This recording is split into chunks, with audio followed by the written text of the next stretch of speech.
सबसे पहले आप सभी को मेरा प्यार भरा राधे राधे। आप सभी का स्वागत है एक नए व्लॉग में।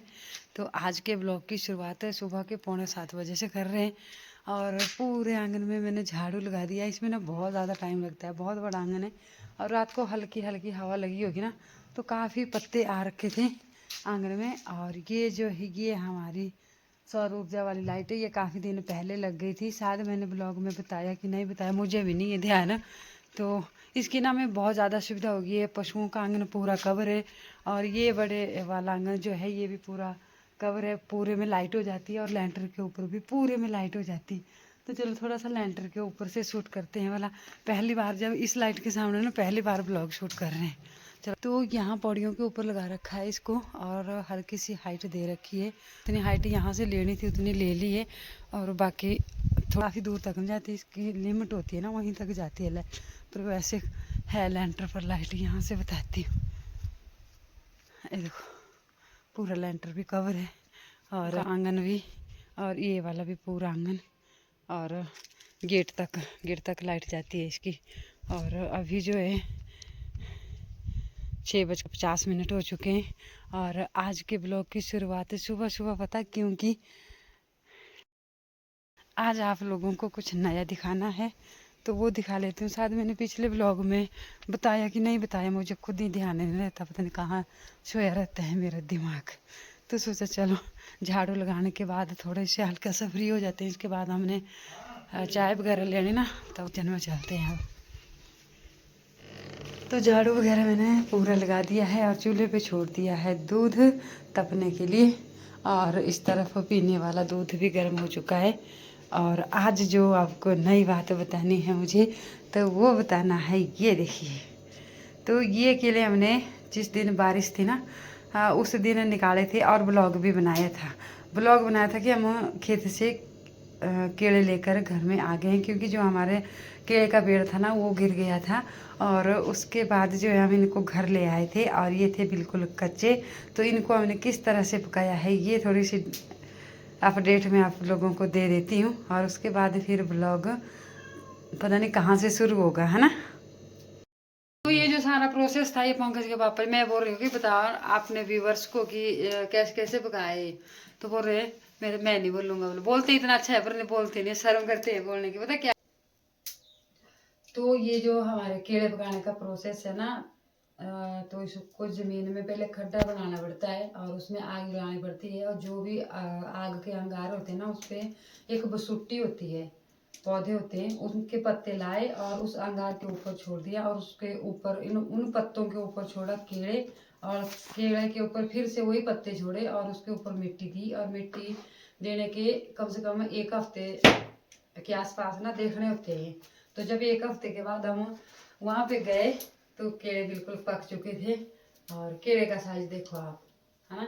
और 2-3 बार पक गए हमारे केले, पर वो पकते थे बरसात में तो पेड़ में पक जाते थे और ये सर्दियों में लगे हुए थे तो सर्दियों में ना पेड़ में पकना बड़ा मुश्किल होता है। तो ये हम मतलब ना पेड़ गिर गया था, पीछे हल्की सी हवा तूफान लगा था, बारिश लगी थी ना तब ये गिर गया था। देखो साइज केले का, है ना, ऐसे होते हैं पहाड़ी केले, फोटो दे रहे हैं देखो। और तो कुछ इस तरह का प्रोसेस रहता है केले पकाने का। और अब इन केलों को पता क्या करेंगे, हम आस पड़ोस में भी बांटेंगे और खुद भी खाएंगे। मैंने सोचा चलो सुबह सुबह पहले ब्लॉग बना लेते हैं और उसके बाद फिर बांटने भी है, खाने भी है ना। तो फिर आधे हो जाएंगे, पूरे नहीं दिखेंगे फिर, है ना। तो चलो ला। तो आज सुबह का ब्रेकफास्ट ना केले के साथ हो रहा है। और पता क्या, पहाड़ों में बड़ी मुश्किल से लगते हैं केले, अगर इनको अच्छी तरह से पकाए ना तो खराब हो जाते हैं। तो ये पूरी तरह से ना मतलब बराबर पके हुए हैं, कहीं से और आधा पका रहे ना तो फिर केला वो स्वाद नहीं रहता जो रहता है इसमें। तो ये टाइम से देखने होते हैं, अगर 1-2 दिन और रुक गए होते ना तो ये काले हो जाने थे। और ये केला अच्छी तरह से पक चुका है, एकदम स्वाद। अब पहाड़ों के केले का स्वाद ऐसे भी बहुत मीठा होता है, ऐसा लग रहा है जैसे हम चीनी खा रहे हैं, गुड़ शक्कर।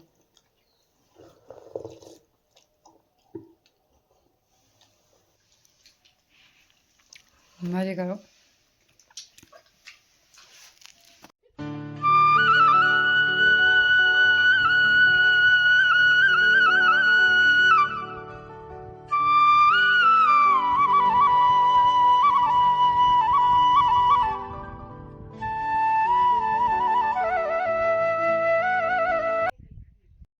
आज जो भी सुबह सुबह के काम होंगे वही आपको ब्लॉग में दिखाई देंगे, क्योंकि आज का ब्लॉग जो है ना सुबह सुबह से ही स्टार्ट कर दिया है।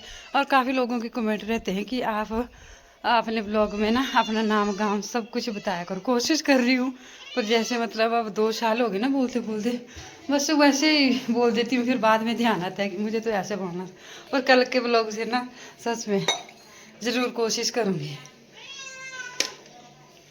अब आदत सी बन गई ना उस तरह से बोलने की, जब मैं बोल देती हूँ उसके बाद ध्यान आता है। वो मेरे को तो अपना गांव नाम भी बताना होता है साथ में, तो चलो रटना पड़ेगा पहले 3-4 बार, तब जाके जो है फिर बनेगी आदत, है ना।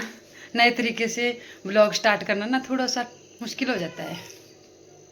अपने गुजारे लायक रखते हैं हम दूध, और बाकी जो एक्स्ट्रा दूध होता है ना उसको दे देते हैं। ठीक है, थोड़ा अपने लिए घी भी बन जाता है, और थोड़ी बहुत जो है पशुओं के लिए जो हम दाना लाते हैं ना उसके लिए थोड़े बहुत पैसे भी हो जाते हैं, है ना। तो पहाड़ों में कुछ इस तरह से की रूटीन चलती है।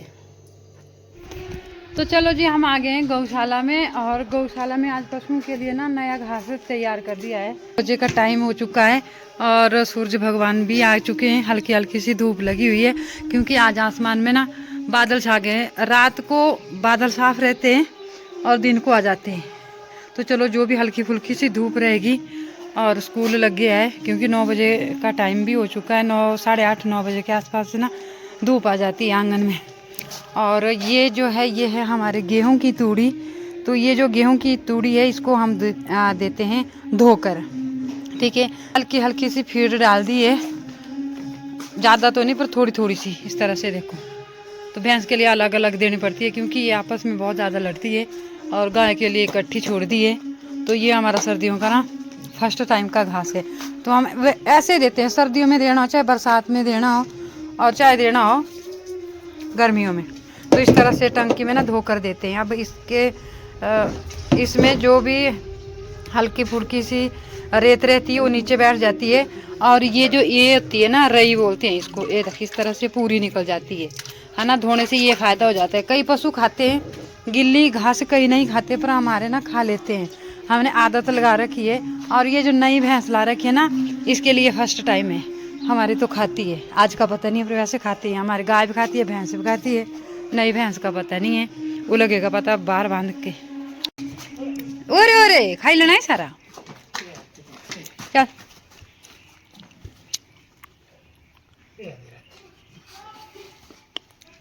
पुत्र, ओ इसका घास नहीं खाना, आजा अपनी अपनी जगह पे। ये आ गई नई भैंस ने, पहले पानी पी लेना, उसके बाद पता नहीं फिर इसने खाना कि नहीं खाना। अगर नहीं खाएगी ना तो कुछ और देंगे। तो हमारी नई भैंस भी खाने लगी है गिल्ली तूड़ी। आदत तो थी नहीं इसको, पर पता नहीं खा रही है, अच्छी बात है।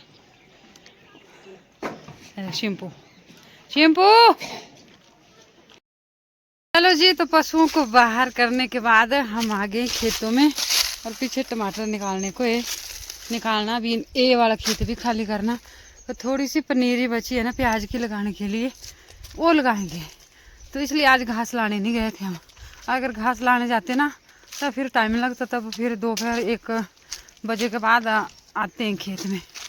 आज सोचा पनीरी लगाएंगे जितनी भी होगी, और जो क्यारे बच जाएंगे उसमें गोभी वगैरह कुछ ऐसी लगाएंगे। क्योंकि इस बारी की जो पनीरी है ना वो थोड़ी थोड़ी सी आ रही है। जो हमने प्याज की पनीरी दे रखी थी वो बहुत कम आई थी, और बाकी खरीद कर रहे हैं, पर थोड़ी थोड़ी मिल रही है जगह जगह पे, है ना। तो तसली ले आई हूँ क्योंकि पत्थर बहुत ज़्यादा निकल रहा है यहाँ पे, है ना। तो चलो थोड़ा सा बता देती हूँ। तरफ की साइड तो पूरी कंप्लीट हो गई है प्याज वाली, वहाँ पर तक। और आजकल ना पतझड़ लग रही है, तो बहुत ज़्यादा पत्ते गिर रहे हैं। और ये शाम को लगा दी थी पनीरी पर, देखो इसमें पानी नहीं दिया हमने। ऐसे जिम्मेदार है हम। 1 क्यारा ये लगाया था और 2 क्यारे ये लगाए थे यहाँ पे। और अब क्यारे ये वाली लाइन पूरी है परे तक, और परे 2 क्यारों में गोभी लगाई थी, वो खरगोश ने ख़त्म कर दी। अब यहाँ पे गोभी लगाएंगे शायद फिर से, ये जो परले 2 क्यारे। और तसला भी सिर के ऊपर ही, तभी बना रही हूँ ब्लॉग। अरे मैं भी ना, तो चलो आज के इस ब्लॉग को यहीं पे रखते हैं। मिलते हैं आपसे एक नए ब्लॉग में।